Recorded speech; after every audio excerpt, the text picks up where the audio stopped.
Uthoparth, this is Hastinapur, the most historic city of India under the leadership of His Excellency Bhishma. The fame of Hastinapur was reverberating in every corner of Aryavarta.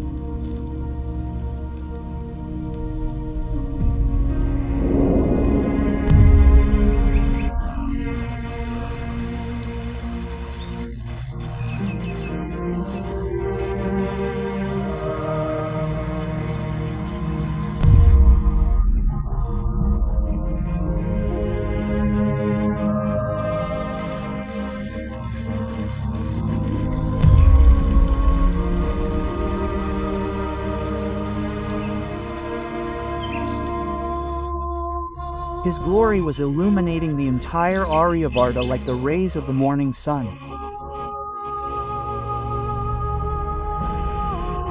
But like the direction of the wind, it does not take long for the fate of kingdoms to change. Hastinapur was flourishing, but its throne was still deprived of a worthy king.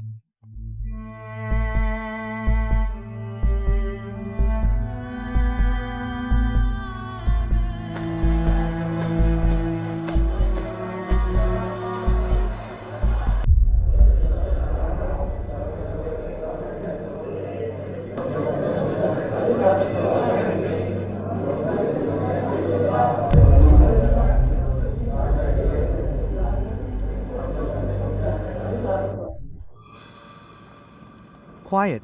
I request all of you to maintain the dignity of this assembly.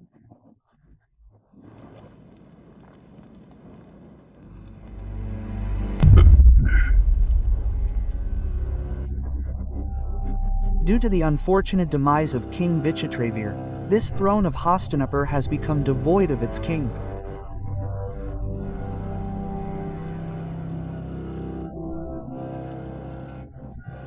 And that is why we are all present here to choose a worthy successor to this powerful throne.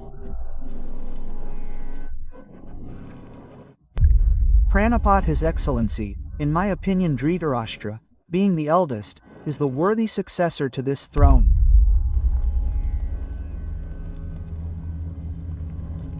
The throne of Hastinapur should be occupied by the one who can lead the kingdom with foresight and strength. And how can a person who cannot see become the guide of a kingdom that needs clarity and direction?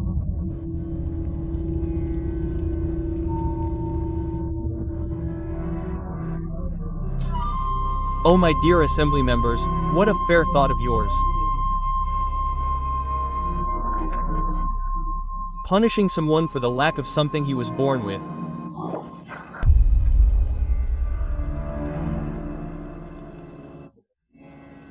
Has blindness become a symbol of incompetence now? No, no, it cannot be so. When God takes away one sense, He also sharpens the other as a boon.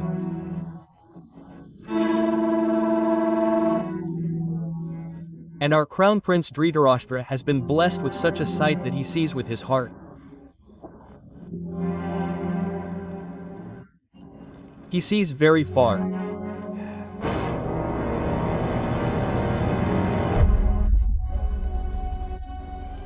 And there should be no doubt about his strength.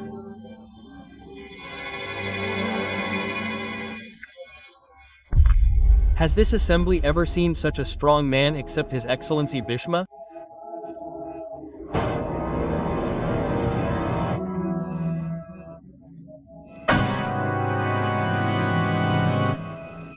Such a resonant voice, such a huge form, if only a person who is powerful, pious and intelligent can protect.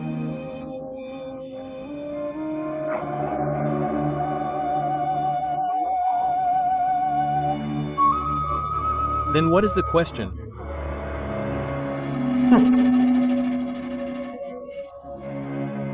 But forget it, perhaps all this has become a thing of the past.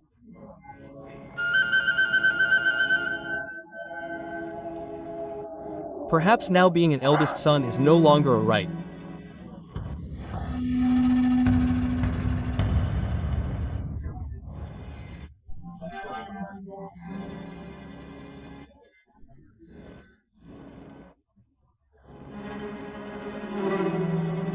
Perhaps now the throne of Hastinapur is not decided by tradition and religion, but by convenience and self-interest, and it should be so. When everything is changing, then why not the way of choosing a king, isn't it?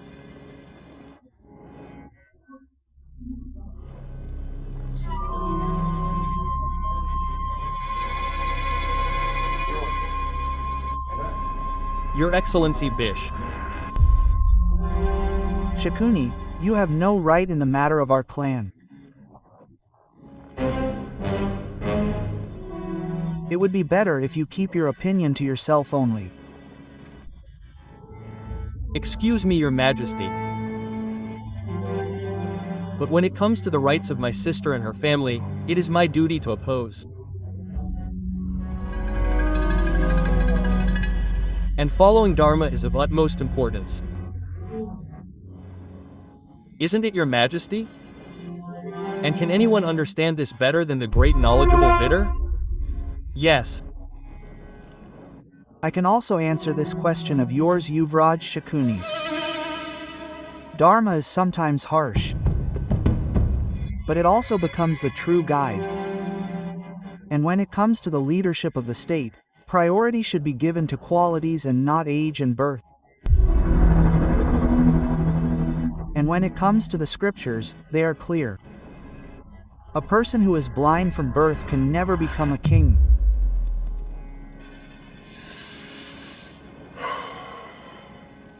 So what do you want, Mahamantri? The throne of Hastinapur should remain vacant for life. No, Yuvraj. What I mean to say is that Yuvraj Pandava was made the new king of Hastinapur.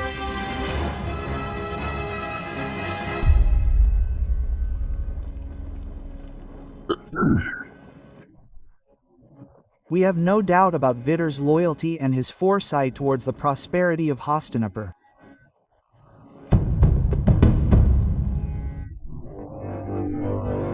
And I completely agree with his proposal that Yuvraj Pandu should be made the next king of Hastinapur.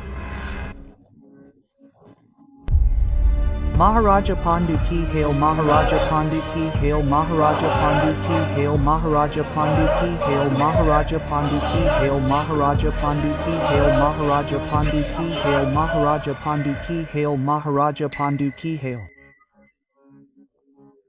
You might be confused by these events, so let's take a step back in time and see how it all happened. Satyavati, the daughter of a fisherman, was married to King Shantanu of Hastinapur. The marriage was paved by Gangaputra Bhishma, who took a terrible vow of lifelong celibacy and renouncing the throne for the love of his father. This is where the story of Hastinapur took a new turn. Satyavati and Shantanu had two sons, Chitrangada and Vichitravirya. Chitrangada died young and Vichitravirya also died young without leaving an heir. Hastinapur was in trouble. Then Queen Satyavati decided to resort to the traditional Niyoga method, under which Vichitravirya's queens were made capable of having children. Ambika gave birth to Dhritarashtra, who was born blind. And Ambalika gave birth to Pandu, who was born thin and pale. And a maid gave birth to Vidura, a very intelligent and religious boy.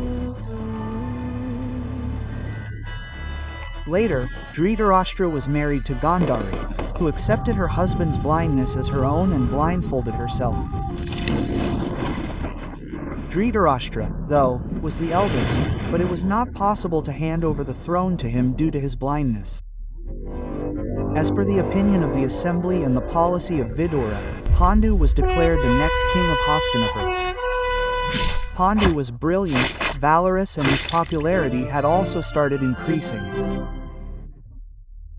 Sometime after his coronation, Pandu accepted Kunti as his wife after winning the Swayamvar.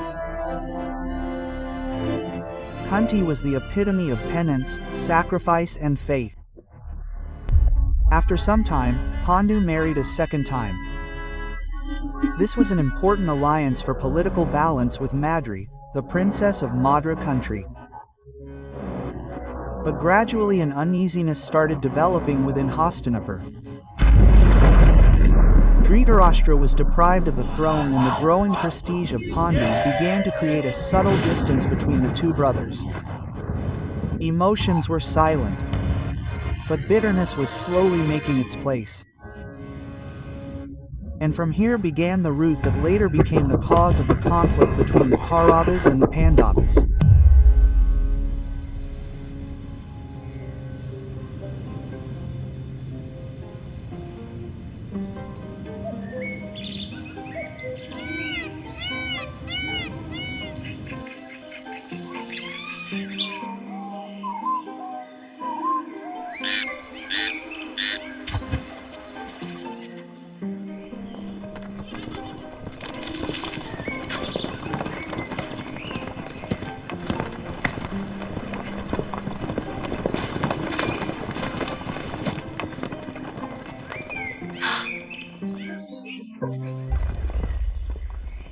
Wait, Arya, look at what a wonderful nickel it is.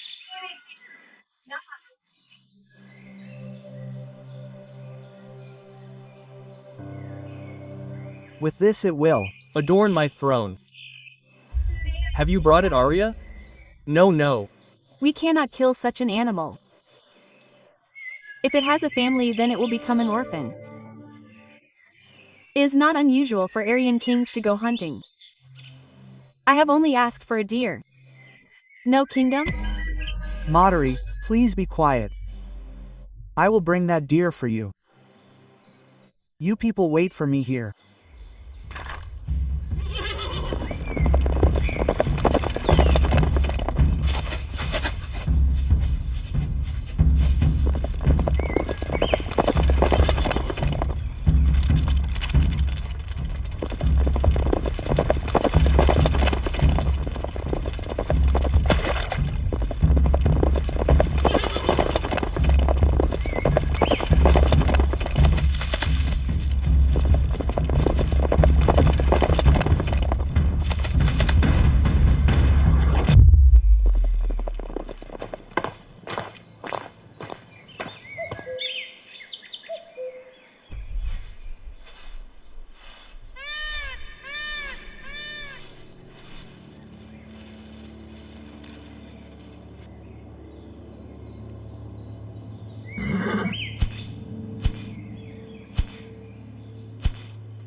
Yes, come so.